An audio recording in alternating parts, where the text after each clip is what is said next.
السلام علیکم۔ باپ، ان کے ہونے سے بخت ہوتے ہیں۔ باپ گھر کے درخت ہوتے ہیں۔ باپ اردو کا لفظ ہے، اس سے بنتا ہے برکت، آبیاری، پیار، محبت۔ اس کے مقابلے میں عربی کا لفظ ہے والد۔ والد سے بنتا ہے وفا، ایثار، لطف و کرم، دانائی۔ اللہ سبحانہ تعالیٰ نے سورہ بلد میں باپ کی قسم کھائی ہے۔ لا اقسم بہذا البلد وانت حل بہذا البلد ووالد وما ولد لقد خلقنا الانسان فی کبد۔ قسم ہے شہر مکہ کی، اے نبی صلی اللہ علیہ وسلم آپ اس میں مقیم ہیں، اور قسم ہے باپ کی اور اس کی اولاد کی کہ انسان کو ہم نے بڑی مشقت میں پیدا کیا۔ تو باپ اپنی اولاد کے لیے جو مشقت برداشت کرتا ہے، محنت کرتا ہے ان کے بہتر مستقبل کے لیے، دین و دنیا کی بھلائی کے لیے، تو اس کی قسم کھائی گئی ہے۔ باپ اولاد کے لیے ہر قسم کی قربانی دیتا ہے۔ وہ دن کو دن نہیں سمجھتا، رات کو رات نہیں سمجھتا، ہر وقت ان کے مستقبل کے لیے، ان کی بھلائی کے لیے، ان کے آرام و سکون کے لیے محنت و مشقت کرتا رہتا ہے، اور وہ کسی کو بتاتا بھی نہیں، کسی کو اس میں شامل نہیں کرتا۔ باپ ایک عظیم ہستی ہے۔ حدیث مبارکہ ہے، اللہ کی رضا باپ کی رضا میں ہے، اللہ کی ناراضی باپ کی ناراضی میں ہے۔ ایک اور حدیث مبارکہ ہے کہ باپ جنت کے دروازوں میں سے درمیان والا دروازہ ہے۔ ایک حدیث مبارکہ ہے، ایک نوجوان صحابی آپ صلی اللہ علیہ وسلم کی خدمت میں حاضر ہوا، اس نے کہا میرا باپ کہتا ہے مجھے آدھا مال دو۔ آپ صلی اللہ علیہ وسلم نے فرمایا کہ جاؤ اپنے باپ کو بلا کے لاؤ۔ وہ باپ کو بلا کے لائے، ابھی وہ راستے میں تھے کہ جبرائیل علیہ السلام حاضر ہوئے، اور انہوں نے آپ صلی اللہ علیہ وسلم سے فرمایا کہ یہ باپ جب آئے تو آپ صلی اللہ علیہ وسلم پوچھنا کہ ان کے دل میں جو بات اس کی اپنے کانوں نے بھی نہیں سنی، وہ بات بتائے، وہ بات کیا ہے۔ جب وہ دونوں صحابی پیش ہوئے تو آپ نے باپ سے پوچھا کہ پہلے مجھے یہ بتاؤ کہ تمہارے دل میں کیا، تم کیا سوچ رہے تھے، تم نے کون سی نظم کہی ہے۔ اس نے کہ یا رسول اللہ صلی اللہ علیہ وسلم، ہم جب بھی آپ کی خدمت میں آتے ہیں تو ہمارا ایمان مضبوط سے مضبوط تر ہوتا ہے۔ ابھی یہ بات تو میں نے ابھی دل میں ہی سوچی تھی، تو ابھی تک میرے کانوں نے بھی نہیں سنی، میرے دماغ نے بھی پوری طرح اس کو پرسیپشن نہیں کی، تو آپ کو پتہ چل گیا۔ تو اس نے پھر بتایا، اس نے کہا میں سوچ رہا تھا کہ یہ جب پیدا ہونے والا تھا میں بڑا خوش تھا کہ میرے بیٹا ہو، یہ ہو گیا، پھر میں بڑا خوش ہوا، تو یہ رات کو اگر کبھی بیمار ہو جاتا تھا تو میں ساری رات بے چین رہتا تھا، اس کی دوائی لاتا تھا، اس کے لیے ہر وقت کھانے پینے کا انتظام کرتا تھا، اس کو موسم سے بچاتا تھا۔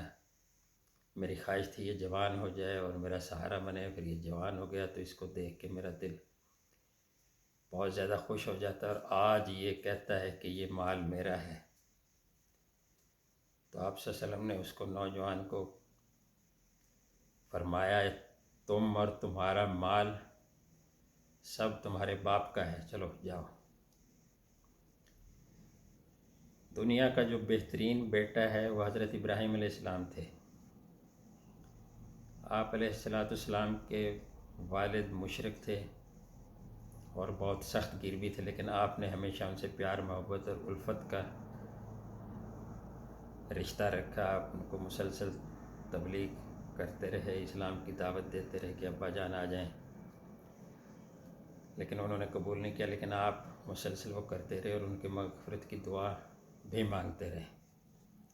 لیکن جب ان کا خاتمہ کفر پہ ہوا، آپ کو پتہ چل گیا کہ وہ اللہ کا دشمن ہے، تو پھر آپ نے دعا مانگنا چھوڑی۔ بہترین باپ حضرت یعقوب علیہ السلام تھے۔ آپ کے 12 بیٹے تھے تو آپ 12 سے بے انتہا محبت کرتے تھے، لیکن 10 بیٹوں کو شیطان نے ورگلا دیا کہ یوسف علیہ السلام سے زیادہ محبت کرتے ہیں، اس لیے انہوں نے ان کو جا کے کنویں میں پھینک دیا۔ لیکن یعقوب علیہ السلام نے نہ کوئی شکوہ کیا ان سے، نہ انہیں ڈانٹ ڈپٹ کی۔ انہوں نے صاف کہہ دیا یعقوب علیہ السلام نے کہ تم نے ایک بات گھڑ لی ہے لیکن جو سچ نہیں ہے، لیکن میں فصبر جمیل، میں صبر کروں گا۔ اور پھر جب وہ سارے ملے مصر میں اکٹھے ہوئے یوسف علیہ السلام کے پاس، تو بیٹوں نے کہا ابا جان ہمارے لیے مغفرت کی دعا کریں، تو یعقوب علیہ السلام نے وعدہ فرمایا کہ میں تمہارے لیے مغفرت کی دعا کروں گا۔ فوری دعا نہیں مانگی۔ وجہ یہ تھی کہ یعقوب علیہ السلام کو پتہ تھا کہ دعا مانگنے کا طریقہ کیا ہے، سلیقہ کیا ہے اور کون سا وقت ہے۔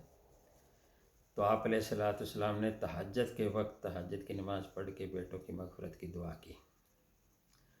نبی کریم صلی اللہ علیہ وسلم ایک بہت ہی بہترین سے بھی بہترین والد تھے۔ سب سے پہلے حضرت خدیجہ رضی اللہ تعالیٰ عنہ کی شادی ہوئی تو انہوں نے ایک بچہ حضرت زید بن حارثہ آپ کو تحفے میں دیا، آپ نے اس کو بیٹا بنا لیا۔ مکہ شریف میں وہ زید بن محمد کے نام سے مشہور تھا، تو آپ سے بہت محبت اور شفقت سے پیش آتے تھے۔ جب وہ بڑا ہو گیا، اس کا والد اور چچا اس کو لینے آئے تو آپ صلی اللہ علیہ وسلم نے فرمایا مجھے کوئی اعتراض نہیں، اس کو لے جاؤ۔ تو باپ نے کہا چلو ہمارے ساتھ، اس نے کہا نہیں میں نہیں جاتا، اس نے انکار کر دیا۔ باپ نے کہا کہ تم غلامی کو آزادی پر ترجیح دیتے ہو، اس نے کہا اس غلامی کے لیے تو میں جان و مال قربان کرنے میں فخر محسوس کرتا ہوں۔ اس طرح اماں خدیجہ رضی اللہ تعالیٰ عنہ سے آپ کے پہلے بیٹے حضرت قاسم پیدا ہوئے۔ پھر وہ بچپن میں ہی وفات پا گئے تو کافروں نے کہا کہ اس کی نسل ختم ہو گئی ہے۔ اللہ سبحانہ تعالیٰ نے آپ کو سورہ کوثر دی، انا اعطیناک الکوثر فصلی لربک وانحر ان شانئک هو الابتر۔ بے شک ہم نے آپ کو خیر کثیر عطا کی، بس اللہ کی نماز پڑھیں، قربانی کریں، اور بے شک تیرا دشمن نامراد اور بے اولاد رہے گا۔ اب نبی اکرم صلی اللہ علیہ وسلم کی اولاد ہم اربوں کی تعداد میں موجود ہیں، اور ہر آدمی آپ کے لیے اپنی جان مال عزت قربان کرنے پہ فخر محسوس کرتا ہے۔ مدینہ شریف میں آپ کے دوسرے بیٹے پیدا ہوئے۔ یہ جب حضرت قاسم فوت ہو گئے تو آپ صلی اللہ علیہ وسلم نے لوگوں کو منع کر دیا کہ ابو القاسم کوئی کنیت نہ رکھے۔ آپ صلی اللہ علیہ وسلم کی کنیت تھی ابو القاسم، تو آپ نے کہا میرا نام محمد رکھ لیں، ابو القاسم کوئی نہ رکھے۔ مدینہ شریف تشریف لے گئے تو مصر کے بادشاہ مکوکش نے اپنی بیٹی شہزادی آپ کی خدمت میں بھیجی۔ آپ صلی اللہ علیہ وسلم نے ان سے نکاح کیا، حضرت ماریہ سے ان سے حضرت ابراہیم پیدا ہوئے۔ دستور کے مطابق ان کو دایا کے حوالے کیا گیا جو قرب و جوار میں رہتے تھے۔ آپ صلی اللہ علیہ وسلم باقاعدگی سے صحابہ کی جماعت کے ساتھ وہاں جاتے تھے، ان کو گود میں لیتے، ان کو پیار کرتے۔ حالانکہ گھر میں دھواں ہوتا تھا، وہ دایا جو تھی ان کا شوہر لوہار تھا۔ پھر ان کی بھی بچپن میں وفات ہو گئی تو آپ صلی اللہ علیہ وسلم آپ دیدہ ہو گئے۔ صحابہ کرام نے پوچھا یا رسول اللہ وسلم آپ بھی؟ آپ صلی اللہ علیہ وسلم فرمایا میں بھی انسان ہوں، تو میں رحمت العالمین ہوں، میں عام لوگوں کے لیے جتنا رحمت اور شفقت کا معاملہ کرتا ہوں تمہیں پتہ ہی، تو یہ میرا بیٹا ہے۔ نوحہ کرنا منع ہے، اس میں کوئی برائی نہیں ہے، یہ نیچرل ہے کہ آدمی کے آنکھوں میں آنسو آ جائے۔ باپ وہ سایہ دار درخت ہے کہ جس کا سایہ بہت زیادہ گھنا ہے، اس پہ ہر قسم کے پھل ہیں، ہر قسم کے میوہ جات ہیں، ہر قسم کا شہد ہے، ہر قسم کا گوند ہے، ہر قسم کے پرندے ہیں اور ہر قسم کی تتلیاں اس پہ منڈلاتی رہتی ہیں۔ اب انسان کی مرضی ہے وہ وہاں سے پھل کھائے، میوہ جات کھائے، پرندوں کا گوشت کھائے، انڈے کھائے، شہد کھائے، گوند کھائے اور انجوائے کرے، لیکن شرط یہ ہے کہ اسے درخت کے نیچے آنا پڑے گا، درخت کے پاس آنا پڑے گا، اس کی آبیاری کرنی پڑے گی، اس کی دیکھ بھال کرنی پڑے گی، اس کو پانی دینا پڑے گا۔ تو یہ ہے، انسان اگر chief secretary, chief minister, prime minister بھی بن جائے تو وہ اگر والد کی خدمت کرتا ہے، والد سے دعائیں لیتا ہے، تو اس میں مزید اضافہ ہوگا، وہ جہاں تک مرضی چلا جائے۔ اگر والد کم تعلیم یافتہ بھی ہے تو وہ اولاد کے لیے پھر بھی دنیا کا اور دین کا سب سے قیمتی اثاثہ ہے۔ تو جن کے والد ہیں ان کی خدمت کریں، پیار محبت سے پیش آئیں، ان کو ٹائم دیں، کوئی بھی مسئلہ ہے تو ان سے پوچھیں، وہ مسئلہ حل ہو جائے گا۔ والد جیسا بھی ہے وہ آپ کے ہر مسئلے کا حل بتا دے گا۔ جن کے والد فوت ہو گئے ہیں وہ نماز روزہ کریں، ان کے بخشش کے لیے دعا مانگے۔ اولاد والدین کے حق میں صدقہ جاریہ ہے، جو وہ کام کرے گا نیکی کا تو آٹومیٹکلی والدین کو ثواب ملتا رہتا ہے۔